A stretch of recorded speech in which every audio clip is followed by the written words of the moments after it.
la Journée mondiale de l'environnement, cadre de rencontres et de partage d'expériences entre acteurs du domaine de l'environnement.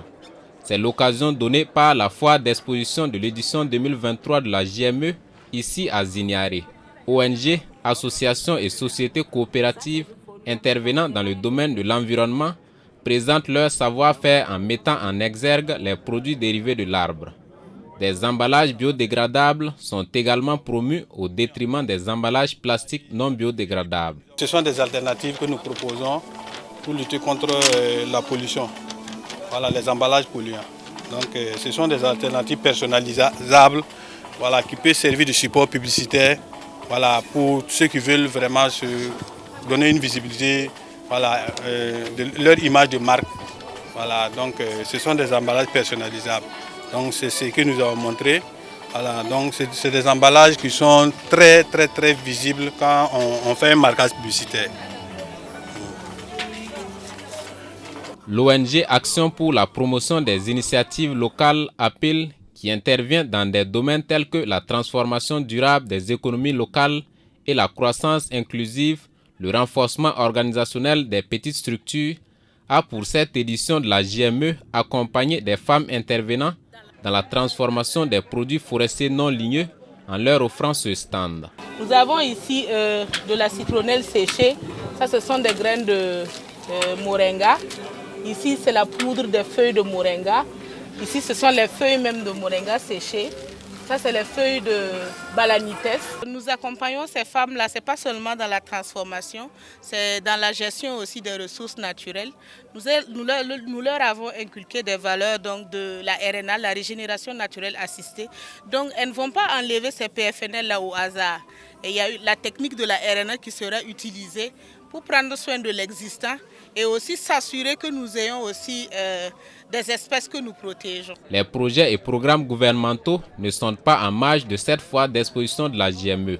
C'est le cas du projet de gestion durable des paysages communaux pour la RED+, qui a saisi l'occasion pour se donner de la visibilité. Essentiellement, nous sommes un projet qui est en train de s'installer dans le paysage institutionnel du ministère de l'Environnement et des acteurs de l'environnement au Burkina Faso.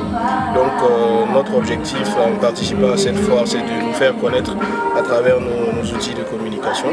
Donc il s'agit du projet de gestion durable des paysages communaux pour la RED+, un projet qui a pour objectif de renforcer la gestion durable des paysages dans les communes, mais aussi améliorer la génération de revenus donc, au profit des populations donc, au sein des zones forestières ciblées au Burkina Faso.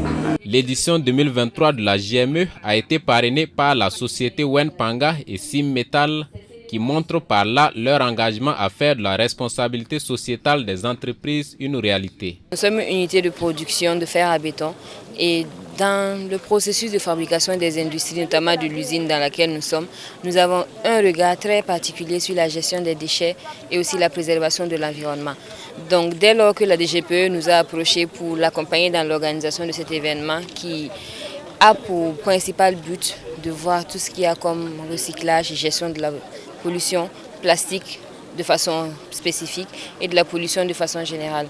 Donc c'est ce qui a motivé en fait notre accompagnement à la DGPE. Le programme des Nations Unies pour le développement, qui soutient le ministère en charge de l'environnement dans son combat, a, à travers le coordinateur national du programme de microfinancement du Fonds pour l'environnement mondial, donné un message fort pour conscientiser sur le danger de la dégradation continue de l'environnement due principalement à la pollution plastique lors de la cérémonie de la JME. Notre message aujourd'hui, c'est de demander aux gens de faire un effort de changement de comportement. Une fois que nous savons que les sachets détruisent l'environnement et sont dangereux pour nous, nous changeons de comportement en faisant quoi? Nous disons qu'il y a des gestes simples. Il suffit d'organiser des journées également. Quand on dit journée sans sac plastique, je décide aujourd'hui de ne pas sortir avec un sac plastique. Je décide de ne pas rentrer avec un sac plastique et je décide de ne pas jeter un sac plastique dans la nature. En rappel, la Journée mondiale de l'environnement s'est tenue cette année au Burkina sous le thème Cohésion sociale, tourisme interne et développement durable, des solutions à la pollution plastique.